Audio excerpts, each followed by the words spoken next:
Hi, I'm Mattlin from Bad to Worse Gaming, and God, I've played a lot of Neverwinter recently. Scourge Warlock, brand new class! Huzzah! How does it fare up? Well, this is going to be a somewhat in-depth review of all the abilities, and, well, a little bit of my first impressions on the class. I say first impressions when I've played probably about 30 hours with him. Our class mechanic is Curse, which, when you drop it on a target, you do 20% more damage to. You can have up to 3 targets cursed at a time, but you split that damage increase among those targets. Now, some abilities will have different effects if you have the target cursed. When I get to those abilities, I'll point it out.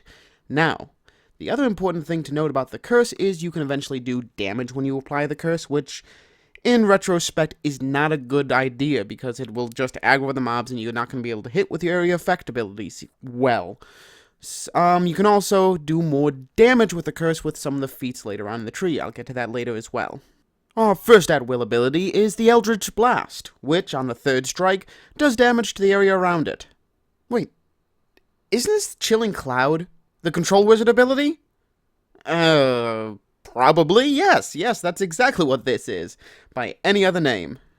Our next ability is Dark Spiral Aura. This ability does a ton of damage if you have all 3 spirals. You can gain these spirals either by using the ability without a spiral, where you gain 1, or killing a cursed creature. You can have up to 3. Each one increases the damage and AP gained when using this ability. This ability is damn useful, except for if you're in a boss fight with one mob, when you'll never generate a spiral. For leveling and just going around, I almost always have this on my hotbar. The next ability is Hand of Blight. Now, this is extraordinarily interesting. You can use it at ranged, which on the 4th hit, it does more damage. Cool, whatever. But in melee, you hit faster, and you apply Blight, which reduces the target's damage. 4th hit does more damage and applies 2 stacks of Blight, up to 4. It's a really neat ability. It reminds me of the Eldritch Glaive in 3.5 D&D. Our final at will is Hellish Rebuke, which does a dot. Plain and simple, if you get hit, the duration refreshes. However, later on the temptation tree, you can get a feat that decreases the amount of damage done by the target of your rebuke. It might be good for dungeons, and it might help out the tank, but we'll get to that later. Our first encounter ability is Killing Flames. Now, this is a high damage, very short cooldown ability. It does more damage with the more the health is missing. Also, killing the target using this ability spawns a soul puppet. Yes, it's a pet class. This is always in my bar. The amount of damage you can do on a cursed target is ridiculous, almost killing a minion in one shot every single time. Infernal Spheres creates little tiny balls of fire that will attack your closest target. The number of spheres you get is based upon the rank and how much health you have. They can apply lesser curses, which are fantastic for your other abilities. They're also a fire and forget ability. Use them before you enter combat and they just chase somebody down. Relatively unique in the Neverwinter setting. However, because of the pitiful damage it does, they never make it on my bar. The lesser curse is probably the best thing about these. Vampiric Embrace heals you for 75% of the damage it does, and cursed targets give you double that amount of healing as temporary HP. However, in the Temptation Tree, the last feat allows you to apply this effect to your allies. Ooh, this is going to make the Warlock probably the only other class in the game that can heal. It's a pretty amazing ability when paired up with that last feat. I feel like Dread Theft is an inside joke.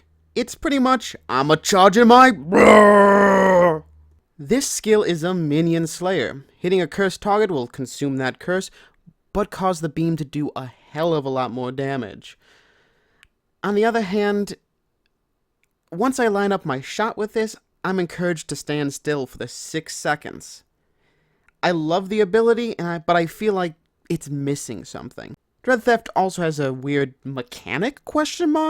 If you kill your primary target that this is aimed at, it stays aimed at that target, even if they're dead on the ground. Which means it's a bear to readjust after your primary target dies, so always target the minion with the most amount of health. Fiery Bolt really should have been renamed Fireball, because that's what it is in D&D. You hit an area, and it explodes. If it isn't cursed, you only do 30% damage to the area around it. Cursed targets do 100%. Fiery Bolt plus Dread Theft pretty much means any enemy group is wiped out in single player. They're always on my hotbar. Cursed Bite is extraordinarily interesting. It does damage to any of our cursed targets and has a very long range. I don't use it frequently because it's not a huge amount of damage, and it means I have to have the targets cursed, which means I have to apply the mark, and I feel like I'm wasting time when I could just mark one target, chuck a fireball, be done with the whole thing. Pillar of Power! I'm not a fan of.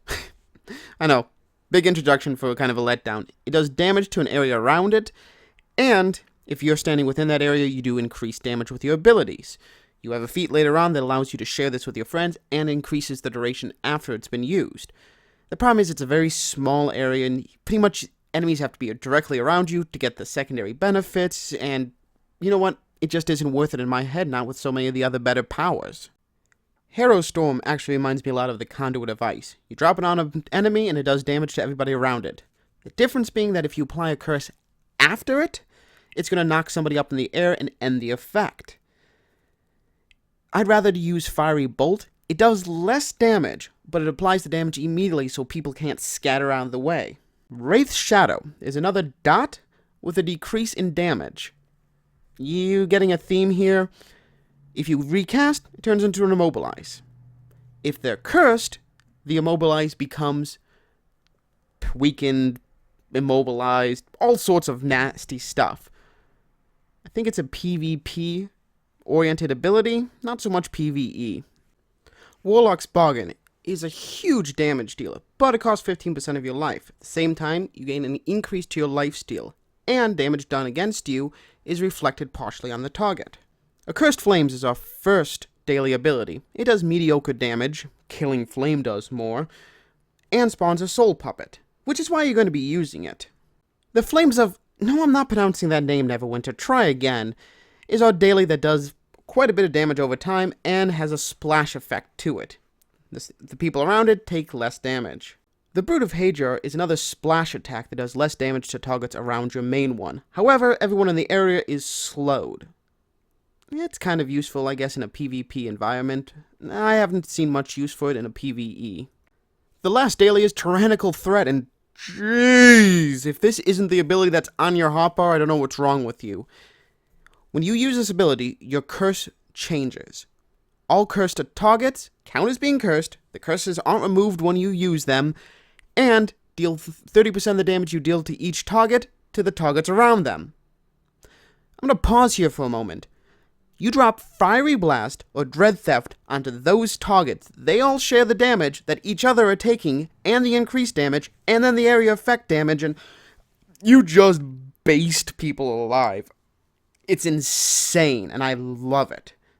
The Temptation Tree is the spec I've played the most with the Warlock. It's very interesting. Lots of healing, lots of temporary HP. This has the Ravage, which decreases the damage done by your targets. I didn't take that yet, but I'm pretty sure if I was going to run a lot of dungeons, I would. It's all about helping your friends and just maximizing the group efficiency. It keeps you going for a long time on a play. I've barely used health potions. It's great for soloing.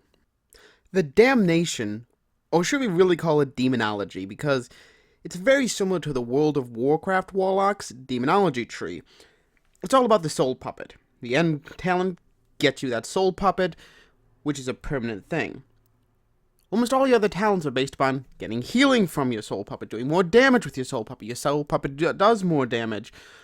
This is the same tree that has the Pillar of Power, which actually gives a boost to your party members, but it is all about your demon, or spirit.